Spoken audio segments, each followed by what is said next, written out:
kasing-kasing, mga emosyon, pamatasan, damo sang dapat baguhon. Kaya nga aman, naanad kita sa pamatasan sa kalibutan. But the Word of God says, do not copy the behavior of this world. No, nagapati ba kita nga bad company corrupts good character? Amen. That's why matingala kita nga Lord, buot man ang bata, pero isimpo na siya sa mga kulukoy ng mga bata.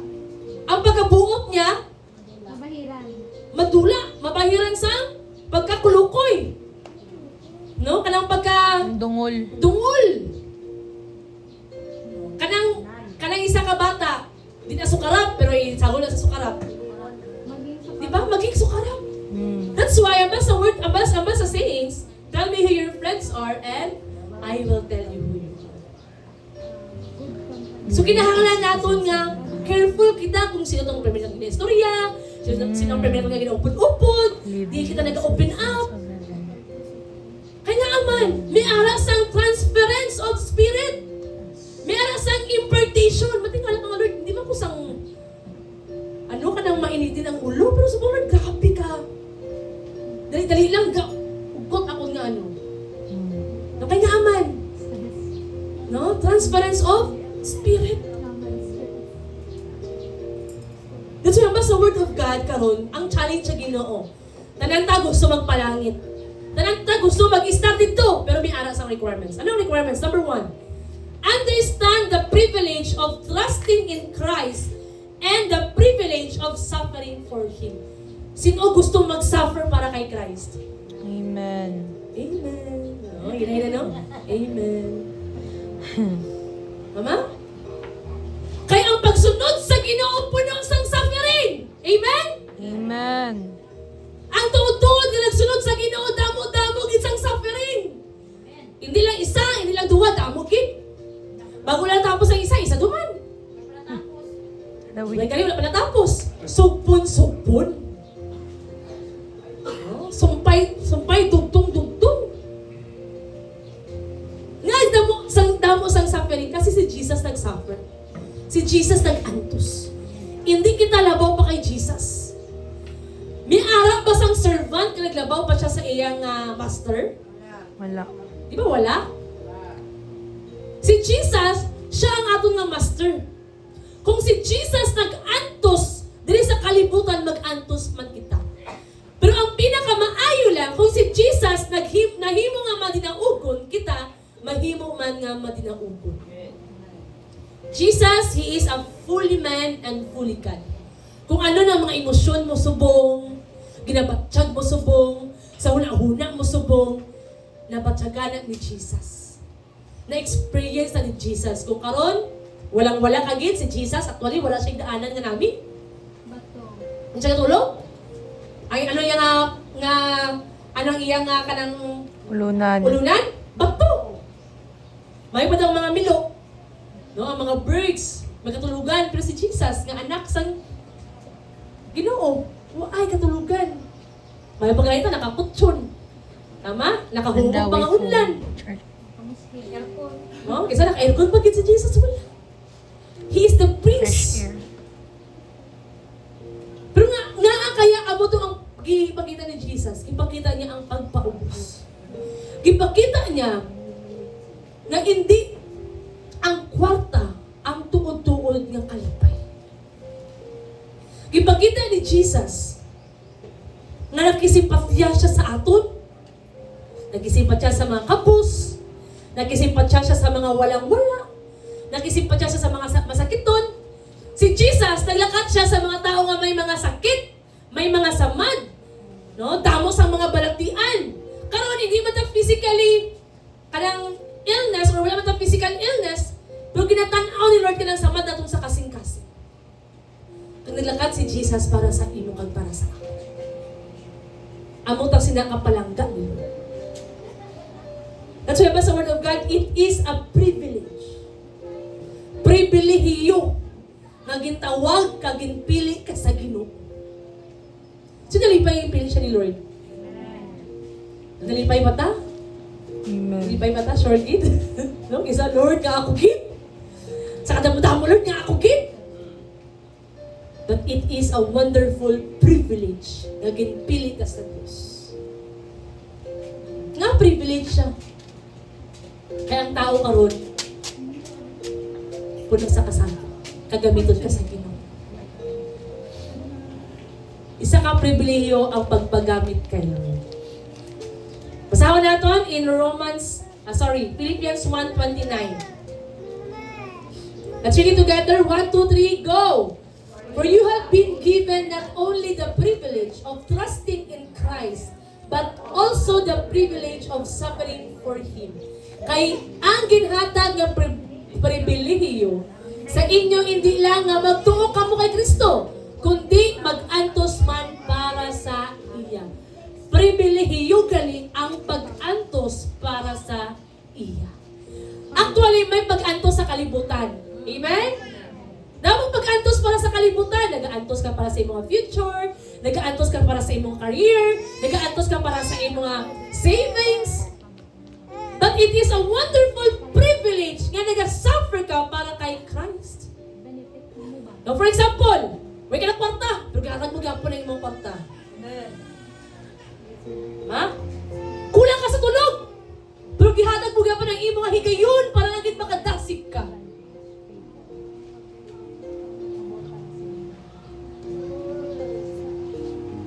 Kulang ka sa gugma. Or maybe hindi ka okay. Pero nag-encourage gapon ka. Okay ba ta always kung mag-encourage ta? No. Diba? Tanan ta may problema.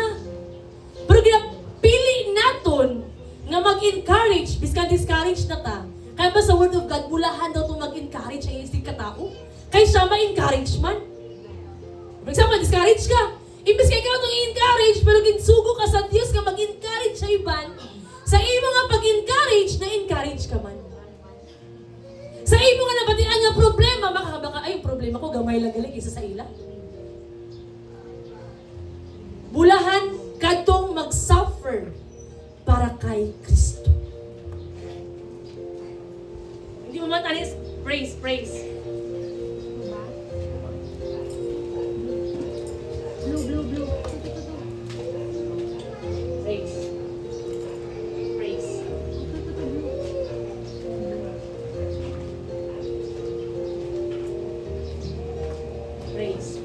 Praise. Yan. No, so hindi man tanig naton obligasyon, no, ang damo nga mga bagay.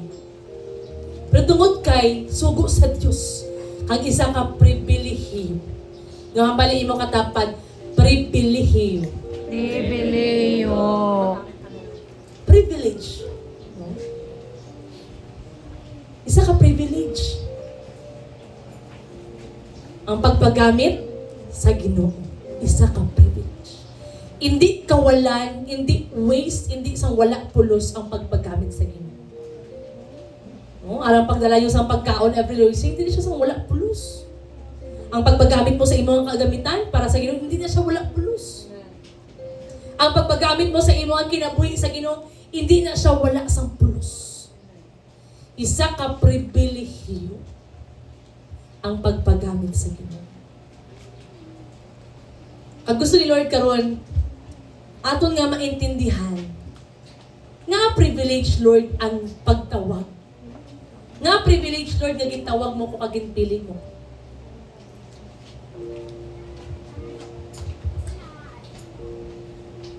Praise. Nga agabi ka privilege Lord. No, so glory to God, no, may ara kami sa mga gi-council. Grabe gid ang mga naagian. No? Grabe ang mga Suffering. pain. No? Grabe gid ka strong. Pero wala gid sang tao nga strong pag abot sa presence sa Ginoo.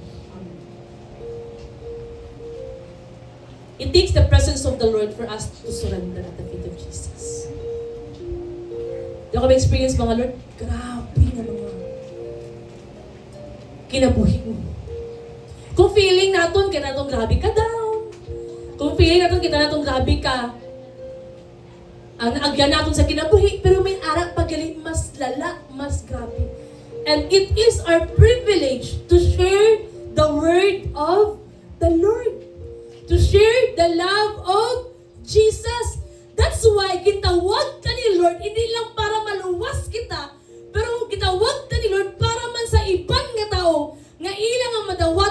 araw na dawat naton nga paghigugma sa Ginoo.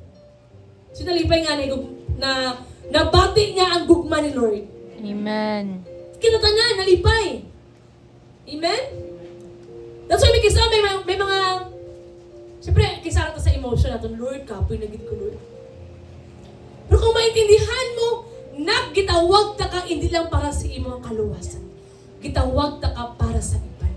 Subong nga panahon, damo na sang broken family. Subong nga panahon, damo na sang broken hearted. Damo sa mga broken people. May ara sa naglumpat sa tulay. Aware ka mo? Isa ka estudyante, naglumpat sa tulay? Aware ka mo? Grabe ka taas-taas. Oo. Naglumpat sa tulay sa bukid nun. Ay, bukid nun. Anong dahilan? Buntis. Naglumpat, hindi pag panagutan sang naka-buntis. Estudyante pa, may ID pa gid. Yuba niya. Ang ID gid uba niya kag naglumpat.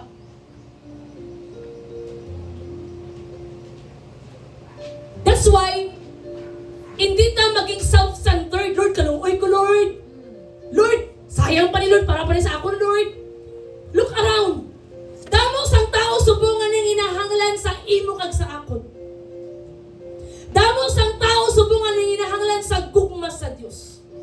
Pero may ara sa mga assignment kita naging andam na daan sa Ginoo. May mga pipila ka tao nga gi-assign ni Lord para sa aton. Pero kung magpiyong lang ta, magpakabungol ta, o nakabate, o nakakita, wala sa man mahitabo. Kung mamalandong ta, Lord, nga nangalagad ko. Anong rason, Lord, nga nagapadayon ko?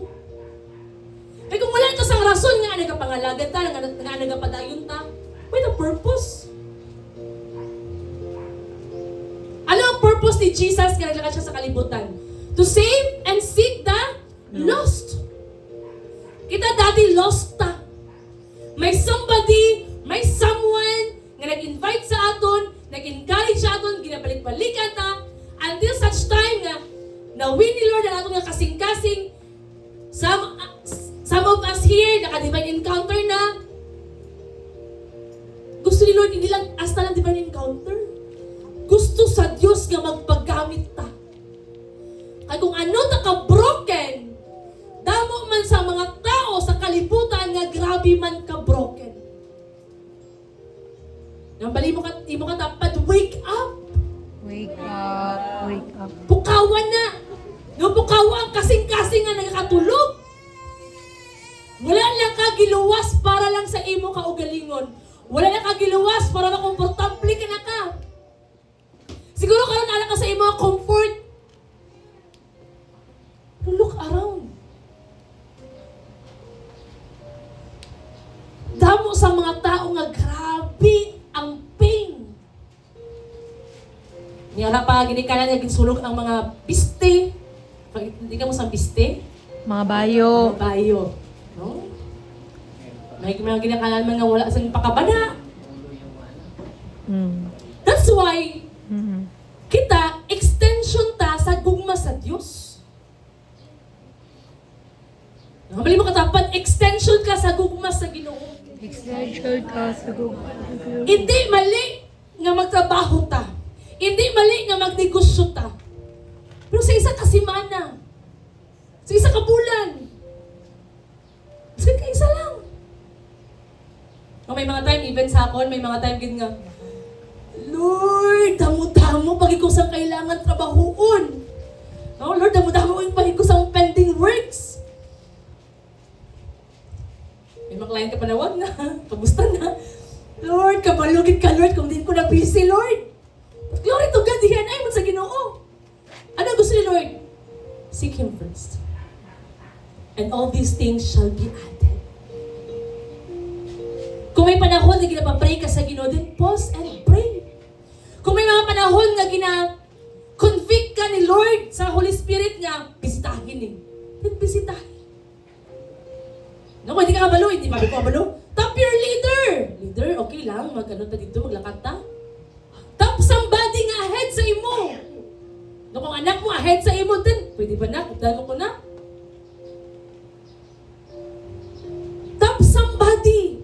Kay wala na ta nabuhi para lang sa butang kalibutan no, nabuhi ta para kay Lord. Ma-realize naton ba nga ang kinabuhi lumalabay na. Pag kung hindi ta magpagamit, kato sila mga matay nga wala nakakilala kay Lord. Number 2, do not be ashamed of the gospel. Sabi no? Hindi kahuya ang gospel. And who is the gospel? Jesus. Nung aton nga i-share si Jesus, nga aton nga gindawat as our Lord and personal Savior, hindi nga kita ang gianuhanas ang kalibutan. We are the citizens of heaven. Iba mag-isip ang mga taga-citizens of heaven. Iba ang mga kasing-kasing kaysa sa kasing-kasing sa kalibutan. Ang kasing-kasing sa kalibutan, self-centered. Pero pag sa abot sa Ginoo, selfless.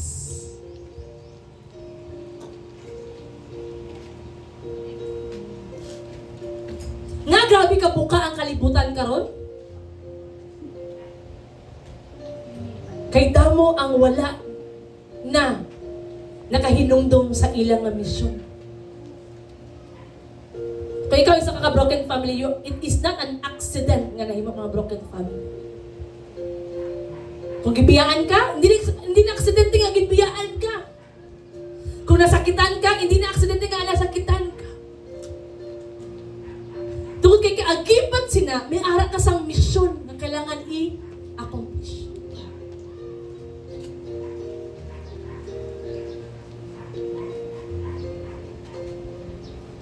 That's why ang gusto sa Ginoo karon, no, open your eyes.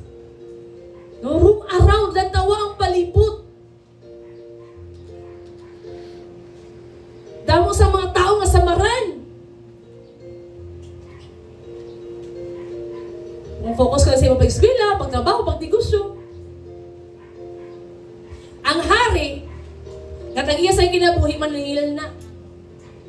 Ano ang ginubra mo samtang buhi ka pa? Ay, grabe ako magdigusyo, Lord. Mata ko na sa kanlawon. Luto ko sini.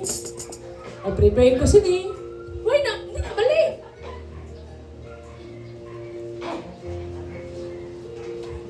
Pero may gihimo ba ta para sa buluhaton sa Ginoo? Yan.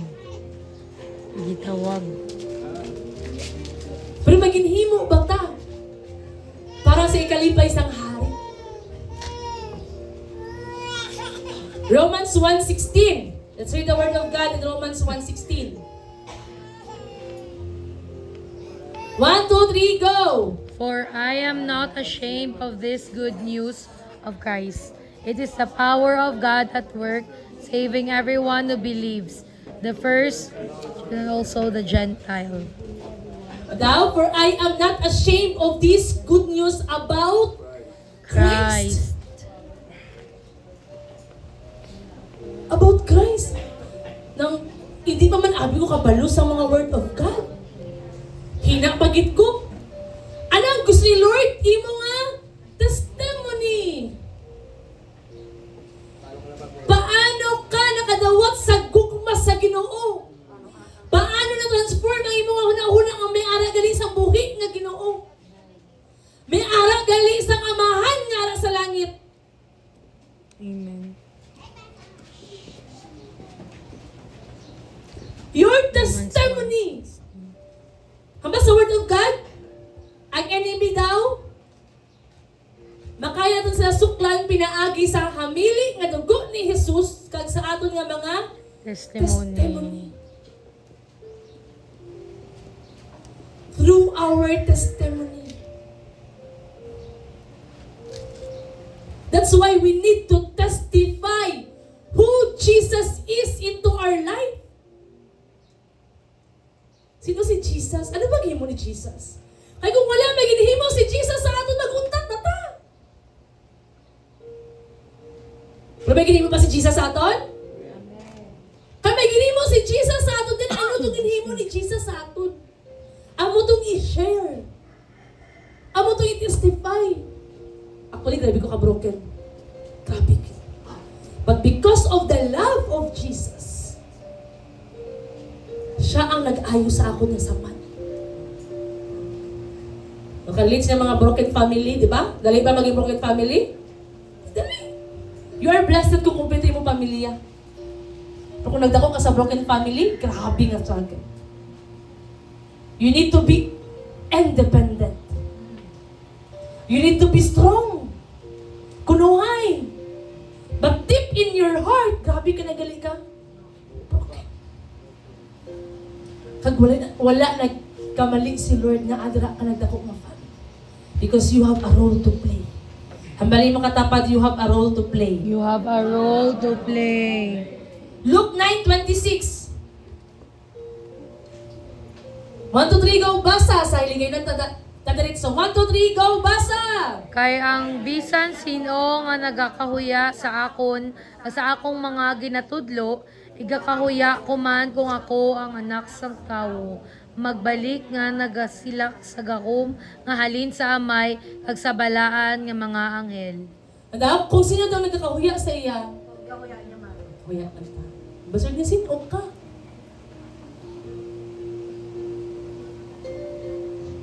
At so, hindi kita mahuya ang anak ta sa Ginoo.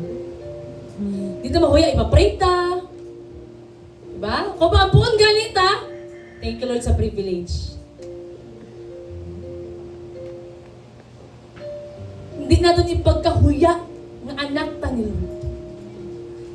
Kaya kung ikahuya natin siya, ikahuya niya man ka.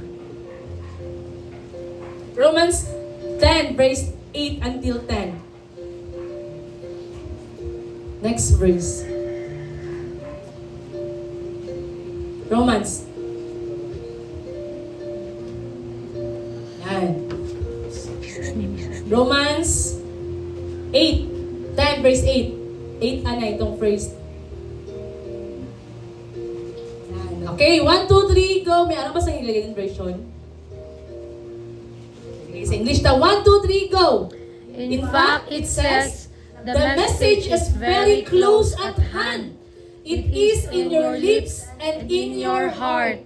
And that message is the very message about faith that we preach. If you confess with your mouth that Jesus is Lord and believe in your heart that God raised Him from dead, you will be saved. For it is by believing in your heart that you are made right with God, and it is by confessing with your mouth that you are saved. That's why, before ang kamatayon sa tao, ginapadawat. For example, long time ago, nakadawat na siya. Pero nga ginapadawat balik. Tungod kung sino daw ang magkumpisal sa iya nga mga sala, makadawat sa Diyos as His Lord and personal Savior, mamaluwas. Kung wala sang confession, kung wala sang acceptance, automatic doomed to hell. May arak sang Buddhist, na-share ko na before, no? Why siya kakilala sa Ginoo? Why niya dawat, hambas ang yawa. Ang tanan nga wala naka-receive kay Jesus as their Lord and personal Savior, ang ilang nga pangalan wala nalista sa libro sang kinabuhi. That's why before pa man ang kamatayon sa tao, may ara gid sang confession kag acceptance once again. Kaya man, everyday man tamang kasala. Tama? No, si sa kalaway guru, kabla ka bisis. Kung hindi kaya natin i-confess. So what if, na-trauma na siya? Ano yung muon ko? Or nakumatos na siya? Pag mag-ano ba ng mga finger, o respond niya, finger. Mabatean mo ko? Sabi, di ba may mga vitals pa man nga makabate? Dalunggan, pag mag-amo-amo na, padawata, gina sa Ginoo. Glory to God for the instruction of the woman of God, no, even Pastor Romela. Isang time kay mamang habayagin sa kanya, padawata ba? Even sa father nila, Princess. No, let's also cover them in prayer, no, karon ang lubong sa papa ni Princess, later 2 p.m. No, padawata. So grabe ang last grace. No? Even sa pag-Israel namin ni Princess, Gaw man ang tawag ko siya. Grabe gaw, no? Grabe ang last grace sa Ginoo. A night before, napatay niya nga papa. Kaya gi-asman siya kung gipadawat na daw, pero daw, ano pa ba? Hindi pa bukal sa loob. So, a night before, na napatay ang iyang father pagkakadlawon, iyang manghod nga nag-review for board exam, nag-ulihan din sa Davao, mga utod nga, nagtipon sa hospital, gipadawat nila. Wonderful fellowship before pa man nadula. No? Grabe ang kaayo sa Ginoo. No? Grabe ang last grace. May aragit sang last grace. That's why, amo ng rason nga nagapadayon kita. Hindi lang para sa aton, para man sa aton ng pamilya. Lord, patay man si mamang ko, si papang ko, si nanay ko, si tatay ko. Lord, kaluy sila. Grasyahi sila. Nga before pa man sa ilang kamatayon, ara ang imo nga grasya na makadawat sila dara sa iyo. Remember, ang isa kawatan nga ara sa tuo ang kamot ni sa tuo gilansang ni Jesus. Alam ba niya? Karon dayon dalhon ko ikaw sa paraiso. Sabi no? Karon dayon. Ang karon nag-enjoy na sila sa paraiso. Grabe ang last grace. Hindi pagsayang nga ang imong nga pagkatinawag. Kay may mga pipila katao. Kumbaga sa isa ka puno kaning mangka, kung utdon mo nang iya mismo nga punuan, kaning mga sanga, patay. Diba? Alam mo, may mo sa sanga, patay ni tanan, tama? Pero samtang ara pa ang punuan, kadtong mga sanga, ara gyapon. Tama? That's why, ito magluya-luya. Amen. Amen? Kaya may ara sa mga sanga-sanga nga kapangapot sa aton. May mga tao nga gi-assign si Lord sa aton. Aton nga ginikanan. Aton nga utod. Nga ang mahinumdum